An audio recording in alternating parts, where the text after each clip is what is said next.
Hey everyone, hope you're having a good day. So fall is finally here, which means for us with cool season grasses, this is the peak time for our lawns. And it's the peak time because now we have good growth, we don't have a lot of weeds, so it's the perfect time to do some overseeding. Also during the fall we get a lot more rain, so you might not need to put that much irrigation on it. So it's the perfect time to do some overseeding, and that's what we're going to do today. So let's go. So today I will be power raking, I will be aerating using my Sportman and the hollow tine aerator. And first of all I need to mow the lawn. So I need to mow the lawn really short first, because that will help with me actually leveling it and getting the seed down. So let's get started with the mowing first.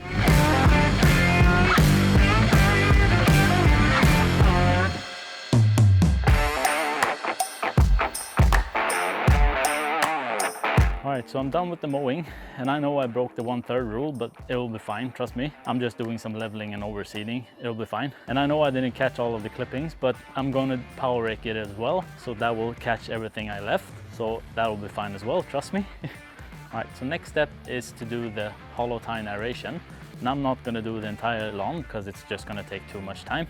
I'm just going to focus on the areas that need aeration and have some compaction issues. And after the aeration, it's time to do some power raking. It's the next day, time to do some aeration. I'm going to be using my Sportman hollow tine aerator. So as I said, I'm not going to be aerating the entire lawn. It's just going to take too much time. So I'm just going to focus some of the problem areas. So if you have any areas with a lot of clover, that usually means that that area has a hard time actually taking up nutrient, specifically nitrogen. So either you have compaction issues or thatch issues, then you need to aerate to make sure that the soil can actually take up nutrients when you do fertilize, and doing a hollow tine aeration is perfect for that. So I'm going to be focusing on those kind of areas, and after that it's time to do some power raking. So let's get going with the aerating first.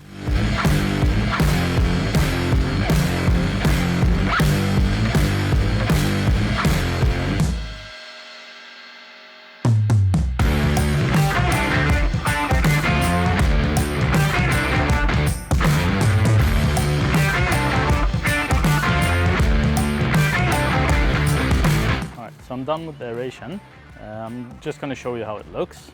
So these are some of the areas where I know I have compaction issues and I'm having a hard time getting any nutrients down to the soil. So these areas, usually I get a lot of clover and other weeds. So that tells me that the ground isn't picking up nutrients as well as it could do. So that's why I'm aerating these specific parts. So this area I had an excavator run through it, so it's been compacted.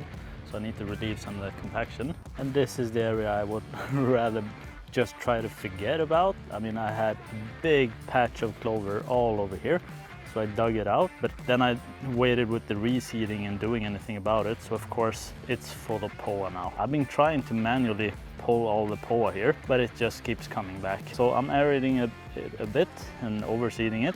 Hopefully that'll help push out the POA. These areas also I had some hints of clover, but I mean, I pick it up as soon as I see a bit of clover. But still, I would like to aerate it. So I'm done with the aeration using the Sportman. I love this thing, it's so easy to use. If you want to see a review of this, I did one a while back. I'll put a link to it. You should check that out so you don't buy the wrong hollow tine aerator, because the other one I used wasn't that great. Go watch that and you'll see what I mean. So now I have a lot of these plugs or turds to pick up and a lot of dead grass. So now it's time to power rake to actually get some of that debris out. After that we'll move on to the overseeding and the top dress. Alright, so first I need to change the scarifier.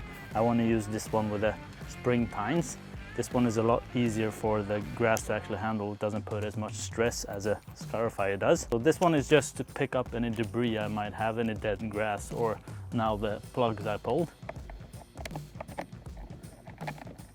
And I'll be using this on the highest setting. I'm just doing this to get a lot of debris out of the way. All right, let's do some power raking.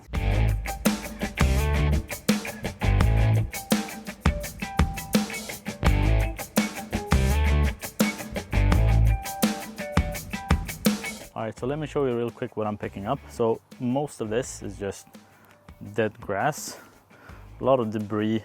And as you can see, I have a lot of trees over there. So I get a lot of debris on my lawn. This is just a way of picking all that up and actually making space for the seed. So imagine seeding on top of this. So the seed won't make any contact with the soil if all of this is in the way. So it's a good idea to pick it up before you do any overseeding.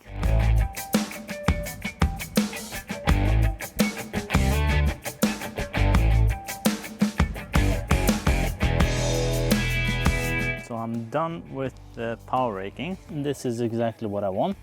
You can see that it has gone down and picked up all the debris between the grass. I mean, it's not picking up all debris, but it's getting a lot of it out of there. You can see that it's just connecting with the surface. And this is a perfect place for the seed to go down. But I don't want it to go down any further than that. I'm not scarifying, I'm just picking up debris. So this is perfect. All right, so I'm done with the mowing, the aerating and the power raking. So all that is left now is just to get my seed down and then get the top dress on it. Also, since it's heavily mixed with sand, the top dress, I'm actually going to use it to level up some of the areas that need leveling. All right, so those are the things left to do. So let's get going with those. All right, so if you enjoyed the video so far and you find value in it, please make sure to subscribe so you don't miss any future videos. Also, put a comment if you usually aerate your lawn before you overseed. I'm actually interested to see how many of you aerate your lawns before overseeding. It's the next day and I'm actually done with the power raking. Let me show you guys how it looks. Looking pretty decent. Some areas like this one where I had a lot of POA and stuff, I went a little bit ham. So I actually just wanted to get that POA out of there. So I used the power rake in a lower setting and went at it with hand as well, just to pull any POA I could see. So hopefully we can get that renovated and looking better. So it's looking pretty good. I'm actually just gonna run over it with the mower again, since when I did the power raking I had a lot of areas like this. It pulled out any grass laying down. So I actually just want to run the mower over it again. So when I'm done with the mowing, then it's time to get the seed down. And then it's time for the soil. So let me just get this mowed and let's get on with the soil and the seed. All right, so this is like the fourth full bag. This is just from grass laying down that I didn't catch the first time before I power raked it and kind of brought it up. I'm glad I did this. That's a lot of dead, well, not dead grass, but grass that hasn't been cut for a while, since it's been just laying on top of the soil. All right, so now it's time for seeding. The seed I will be using is Available Extra Green. So that's kind of one of the premium brands we have in Sweden. And it contains 30% Kentucky bluegrass and 70% creeping red fescue. And creeping red fescue is probably part of almost all Swedish lawns. So this is the last year I will be using this brand. Next year I'm killing off my lawn and starting over because I want to try the perennial ryegrass. I've never tried it before. And I think Barenbrug has one with perennial rye and something they call resilient blue Kentucky bluegrass. So that's what I'm going to try next year. For this year I'm just continuing with this. I mean, I like it, it looks good, but I just want to try something else that most lawns don't have here in Sweden. So I want to try it out and see how it works. So I'm going to use one of these handheld spreaders. I have no idea about the settings, so I'm just going to start with one and work my way from there and see what works best. So what I'm going to do is just put down the seed. I have some low areas that I want to level off, so I will need to put more seed on top of the soil since it's just going to be too thick, but I'll still just seed everything first. I think that's just easier. I'm not exactly sure where the lower spots are, but that will be more obvious when I'm putting the top dress on. So I'll just seed everything to begin with, and then on the lower spots I'll put more top dress on it, and if it's just too thick then I'll add some more seed on top of that. That's a bit of waste of seed, but I think that's easier than just trying to figure out which spots you need to seed first. I'll just seed everything first.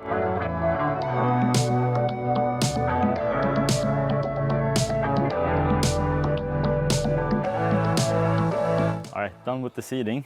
I ended up just using a bucket and just spreading it by hand. The handheld spreader didn't work out that great. And I'm not calculating how much seed I need. I do advise everyone to just read on the bag and use what they recommend. I don't do that. I mean, I'm just an average Joe lawn nut.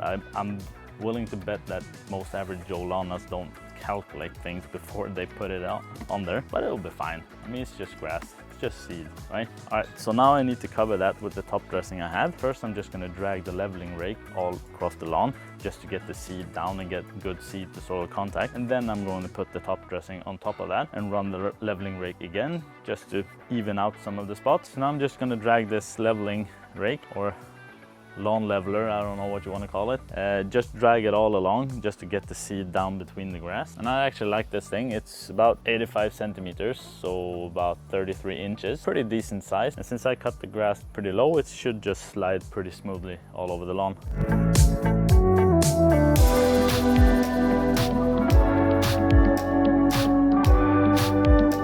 So this is the top dress I will be using, and it's actually awesome stuff. It's mostly made out of sand, and it's good sand, almost like a mason sand, perfect for leveling.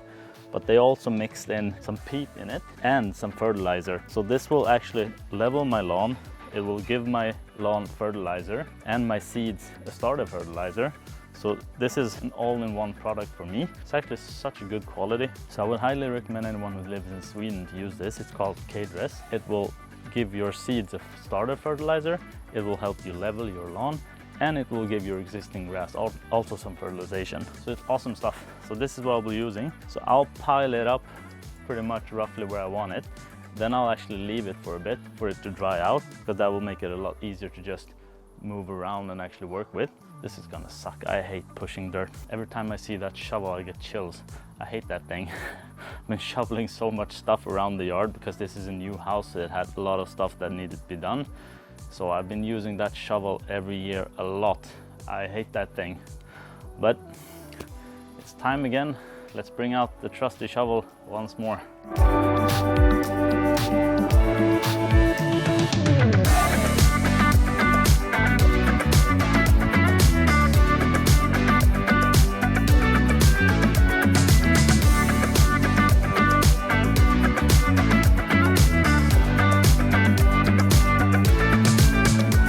Done with the top dress. That really sucked. I don't have nearly enough what I would need to level the entire lawn. I had about a ton, but I mean, that's the thing with lawn care. If I would have bought 4 tons and felt like I had to do it right away, that would just suck all the fun out of it. I mean, it's a lot of work. Using the shovel sucks, but I still think it's fun. That's the whole idea. I mean, just take it step by step. It's not all or nothing. You don't have to do everything at once. I'll just do it over a couple of seasons and it will get leveled, and I will keep my sanity and still think it's fun to do. So don't feel like you have to do everything at once. This will be fine. Then I'll enjoy this. It won't take as much time. So imagine 1 hour later, I still had 3 tons left. I would have given up by now. So just think about that. You don't have to do everything at once. So now I've let it dry out for a bit, make it easier to work with. Now I'm just gonna use the leveling rake or level lawn, or what you want to call it, to just level everything out and get it over the seeds.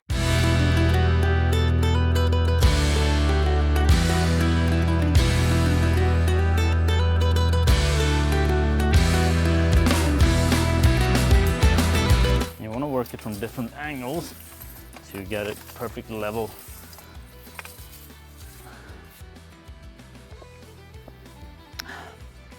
And as I said, just take it easy.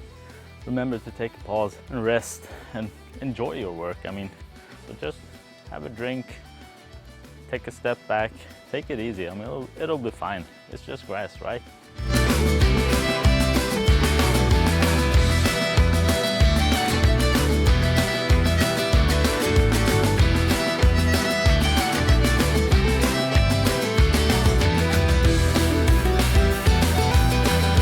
I did the leveling. Now I might have to do some few adjustments here and there, but first I just want to brush it in. I'm going to use this brush to brush it in between the grass, because if it's on top of the grass, it will cut it off from the sunlight and that will make the grass die. So I don't want that, so I'll just brush it in just lightly to just get the grass blades up.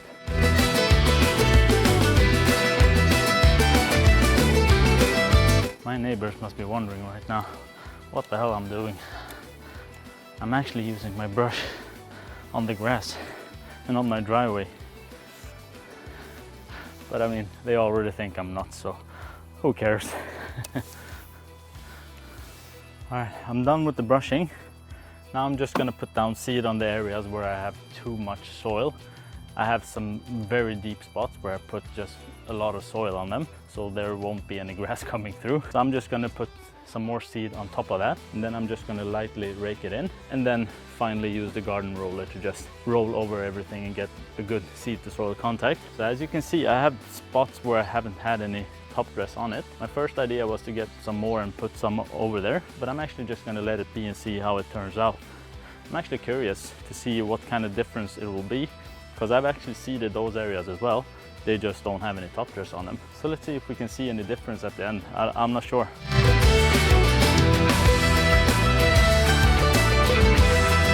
All right, that's it. I'm done with all the steps. I've aerated the lawn, I've power raked it, I put top dress on it, I put seed on it, I lightly raked it in, and then I went over it with the garden roller for the seed to soil contact. I haven't put top dress on all of the areas, so I'm kind of curious to see how the difference will turn out. Let's have a look how it looks right now. So this is how the lawn looks at the moment.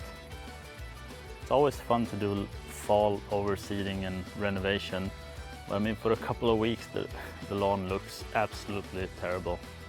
And it's a shame because I mean, this is the peak time for cool season grass. But I mean, means to an end, right? In a couple of weeks, hopefully it will look better. This is the problem area I had. So I neglected this area last year. So it was overrun with POA and different weeds. Over in these areas, I had a lot of creeping bent grass for some reason. This is a sod installation when we moved in, so I'm guessing it just came along with the sod. So hopefully I can get that out of there. Since my lawn is mostly creeping red fescue, Kentucky bluegrass and some ryegrass, so that's what I want to keep it, at least for this year. Next year I'm changing. I mean, it looks absolutely terrible at the moment. But I mean, it'll turn out great in a couple of weeks. So this is another one of my problem areas. This area was about 4 or 5 inches deep. So I filled that out with the top dress or the sand and reseeded it. Hopefully that will turn out better. We'll see. So all that is remaining now is just to keep this moist for a couple of weeks until you see it germinate. And thankfully I just installed my Hunter irrigation system, my own DIY quick snap version of it. Hopefully that will be easier to keep it irrigated and keep it moist. That's it. That's the final step. So I hope you enjoyed the video. And if you did, please like, share, subscribe, all that YouTube stuff. And I'll keep you updated with the results. I guess we all want to see how this turns out. So make sure you subscribe so you don't miss out the result of this. And I'll see you in the next one.